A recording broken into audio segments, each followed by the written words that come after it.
Before her execution, the woman's request to see her dog stands out as a gesture of quiet humanity amid an environment consumed by punishment, fear, and finality. In the moments leading to death, most people would beg for mercy, pray, or choose a final meal, symbols of regret or desperation. But her request is different. It carries no selfishness, no complaint, and no protest. Instead, it reflects the profound bond between a human being and the one creature that has known her without judgment. The dog, in her eyes, is not just a pet. It represents loyalty, innocence, and the last living connection to a world that once saw her as more than a criminal. This simple request reveals a deep truth about human nature.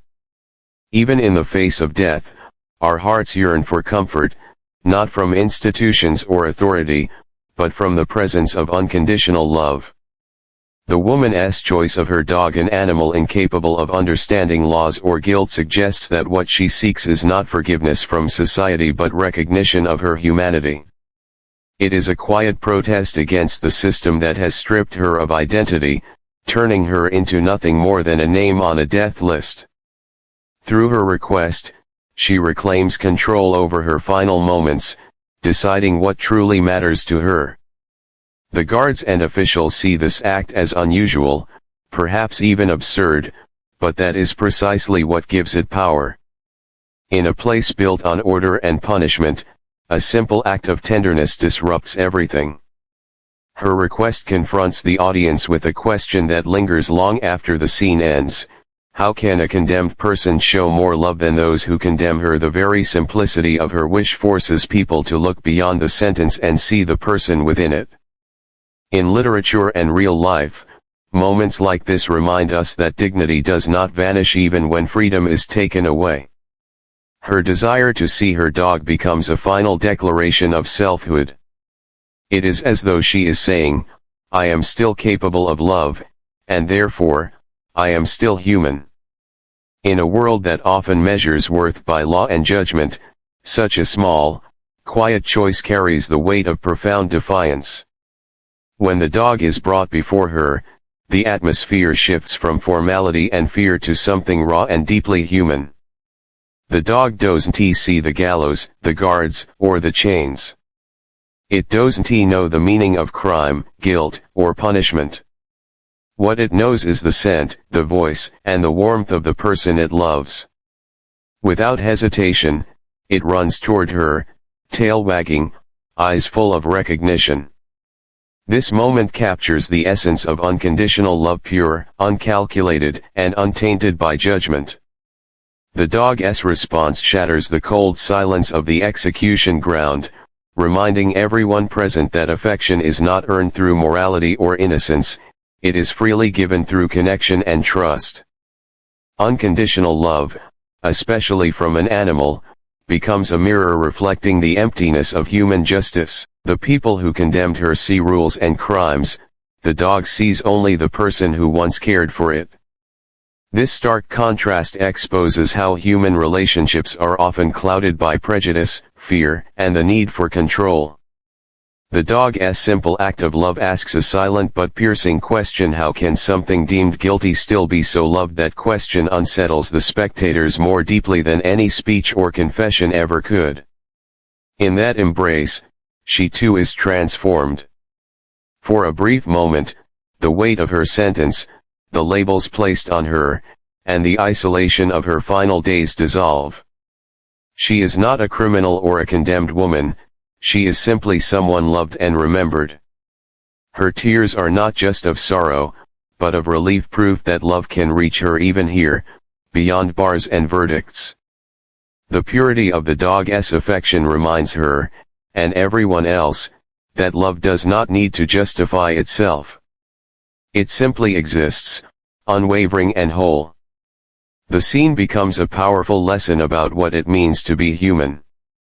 It exposes the cruelty of a world that often withholds compassion from those it judges unworthy. The dog's love, blind to guilt or innocence, restores the woman's dignity in her final moments. It stands as a quiet rebellion against a system that measures worth by rules instead of by heart. In a single act of loyalty, the dog teaches those watching that love, in its purest form, is not earned, it is given freely, even when the world has stopped believing in mercy. When the woman finally meets her dog, the crowd gathered to witness her death expects to see guilt, fear, or resistance. Instead, they see tenderness. The dog leaps into her arms, and she holds it as if time itself has stopped. The guards, officials, and spectators who came to enforce justice are suddenly confronted with a sight that challenges everything they believed about her. For months, they had seen her only through the lens of her crime, a name on a file, a face of guilt. But in that instant, they see something entirely different, a person capable of love, warmth, and deep emotion. Their perception begins to shift. The transformation is subtle at first. A guard who had stood sternly by begins to look away, uncomfortable with the intimacy of the moment. A journalist lowers his camera, realizing that this is no longer a story about punishment but about humanity. The warden, once convinced of her guilt, feels doubt creeping into his heart. What if justice, as they understood it, has failed to consider the whole person? The woman's final act, embracing her dog without words, forces them to see her not as a symbol of crime but as a mirror reflecting their own capacity for compassion and cruelty. This moment of transformation spreads quietly among the onlookers. It is not loud or dramatic, but it lingers. The soldiers who had trained themselves to be emotionless now see the cost of their detachment. Even the spectators, who came expecting closure, find themselves questioning what true justice means. The scene becomes a turning point, a realization that punishment without understanding is hollow. The woman's final encounter with her dog dissolves the boundaries between the condemned and the condemners. Her love for the animal and the animal's loyalty to her rewrite the narrative that has surrounded her life and death. Those present can no longer think of her simply as guilty, they must acknowledge her as human. That recognition, though brief, plants doubt and compassion in their hearts. The transformation of perception is not just about seeing her differently, it is about seeing themselves differently. Through her final act, she exposes the fragility of judgment and the enduring power of empathy, leaving everyone who witnessed it forever changed. The contrast between the dog's innocence and the authority of the humans surrounding the condemned woman forms the emotional core of the scene. The soldiers, officials, and onlookers represent order, law, and control systems built on hierarchy and judgment. Their faces are stern, their roles defined by duty rather than compassion. Yet standing before them is a creature that understands none of these structures. The dog knows nothing of laws or verdicts. It sees no guilt, no crime, no justification for cruelty. All it recognizes is the person it loves. This stark difference between the innocent and the authoritative exposes how easily power can strip away empathy, while innocence instinctively holds onto it. As the dog runs to her, the entire scene changes meaning. The authority figures, who believed they were upholding justice, suddenly look powerless. Their weapons, uniforms, and commands lose their significance in the presence of something as simple as affection. The dog's unconditional love makes their authority feel small and hollow. In that instant, the woman's bond with the animal speaks more truth than the cold process of law ever could. The purity of the dog's loyalty reveals how detached and mechanical human systems have become. Where the guards act from obedience, the dog acts from the heart. This contrast becomes a silent accusation against the world that surrounds them. The dog's innocence exposes the moral blindness of those who follow rules without questioning their humanity. The animal doesn't ask whether she deserves to live or die, it only knows that she is loved. That simplicity is what makes the moment so powerful. It shows how innocence has the strength to reveal truth where authority hides behind procedures and punishments. For the spectators, the scene feels like a revelation. The officials, who once saw themselves as enforcers of justice, are forced to confront their own lack of compassion.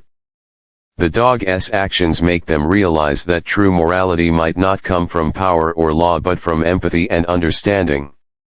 In that instant, the dog becomes a symbol of everything they have lost: the ability to feel without fear, to forgive without proof, and to love without condition. The contrast between innocence and authority becomes a lesson in what it truly means to be human. The moments following the woman's reunion with her dog awaken something unexpected in the hearts of those who witness it. The guards, who have grown accustomed to treating prisoners as nameless cases, find themselves shaken by the raw humanity of what they've just seen. The warden, who has built his career on enforcing justice without emotion, feels the weight of doubt pressing against his certainty. Even the spectators, who came to watch punishment being carried out, begin to feel an uncomfortable shift within themselves. What they experience is not sympathy alone, it is a moral awakening, a sudden recognition that justice without compassion becomes cruelty disguised as order. The woman's final act is simple, yet it pierces through the defenses people build around their conscience. Her tears, the dog's loyalty, and the tenderness of that moment break the illusion that punishment brings closure. For the first time, those priests.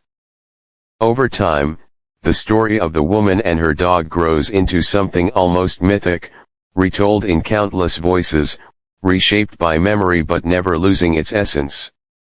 Those who witnessed it firsthand can never fully escape it, they carry the moment with them like a wound that refuses to heal. What began as a simple execution transforms into a profound moral reckoning for everyone involved. Each detail of that day, the trembling dog, the woman's calm voice, the stunned silence afterward, takes on meaning beyond the surface. The act that was supposed to end her story instead becomes the beginning of something far more enduring. The guards who stood by her cell begin to speak of her differently. Where they once saw only a prisoner, they now recall the quiet dignity with which she faced her fate. One guard admits that, as she held the dog, he could no longer see her as guilty, he saw only a person who loved and was loved in return. That realization unsettles him, forcing him to question how many others he might have judged too quickly. For years, he tells no one about his tears that day, yet his actions change. He becomes gentler, less hardened, aware that even those deemed unworthy of compassion still deserve it. The warden, a man of discipline and duty, begins to crumble under the memory. He was the one who granted her request, thinking it a small gesture that would make no difference. But afterward, he realizes that by allowing it, he had witnessed something that shattered his certainty. He can no longer recite the same arguments about justice with confidence. When he looks at the gallows, he no longer sees fairness or order, he sees the moment a dog taught him that love carries a truth the law can never define. He writes in his private journal that the execution he oversaw did not serve justice, it only revealed how far from mercy humans have drifted. Beyond the prison walls, the story spreads among ordinary people. Some doubt its authenticity, thinking it too sentimental to be real. Yet those who believe it find themselves changed by its message. They begin to see compassion not as weakness but as strength. They recognize that the woman's final act was not defiance, but forgiveness. She forgave the world by choosing to love something pure in her final moments. Her story becomes a quiet revolution of thought, challenging people to question how easily they judge and how rarely they forgive. In schools, teachers begin sharing the story as an example of moral courage. Children listen wide-eyed, imagining the dog running toward its owner without hesitation. They learn that love is not conditional upon innocence or perfection, that it can survive even in the face of death. In churches, preachers speak of the woman's final act as a parable of divine love, reminding their congregations that grace often appears in unexpected forms. The story becomes a lesson told not to glorify tragedy, but to awaken empathy. Years later, a writer learns of the event and turns it into a story, a simple tale of a woman who loved her dog until the end. Readers around the world are moved by it. Some cry, others reflect on the small, silent ways love redeems even the darkest human experiences. The story transcends cultures and languages because it touches something universal, the longing to be seen, forgiven, and remembered not for mistakes, but for the love one carries. The dog, too, becomes a symbol that outlasts the event. People imagine it sitting by the gate long after the woman's death, refusing food, refusing to leave. It becomes the image of loyalty that even death cannot break. Some say it stayed until it died, others believe it was taken in by a kind stranger. Whatever the truth, the memory of that dog embodies everything the human heart hopes to be: steadfast, forgiving, and faithful beyond reason. In time, the woman's name fades from records, erased by history's indifference, but the story survives. It is no longer about who she was or what she did, but about what she revealed. Every time it is told, someone, somewhere, feels a flicker of recognition, a reminder that the line between good and evil, justice and cruelty, is not drawn by law but by compassion. The story's endurance lies in its simplicity. It does not preach, it simply shows. It does not offer grand speeches or heroic gestures, only a quiet moment between a woman and her dog. And yet that moment contains the entire spectrum of human experience: guilt, love, loss, forgiveness, and hope. It reveals that even in the face of condemnation, love can remain untouched. Those who once doubted the power of love begin to see it differently. They understand that love is not a reward for goodness but a reflection of humanity itself. The dog's affection, so pure and unwavering, becomes the measure by which all human justice seems inadequate. And the woman, through her final request, gives the world a mirror in which it must confront its own heart. Her legacy is not written in stone or law, but in emotion. The shock that followed her death was never about violence or tragedy, it was about awakening. It was the realization that compassion is the last frontier of courage, that mercy is stronger than vengeance, and that love, once revealed, never truly dies. The woman may have perished, but her final act continues to live in the collective memory of humankind, whispering the same truth over and over again, that even in the darkest places, love does not surrender, it endures, it redeems, and it saves.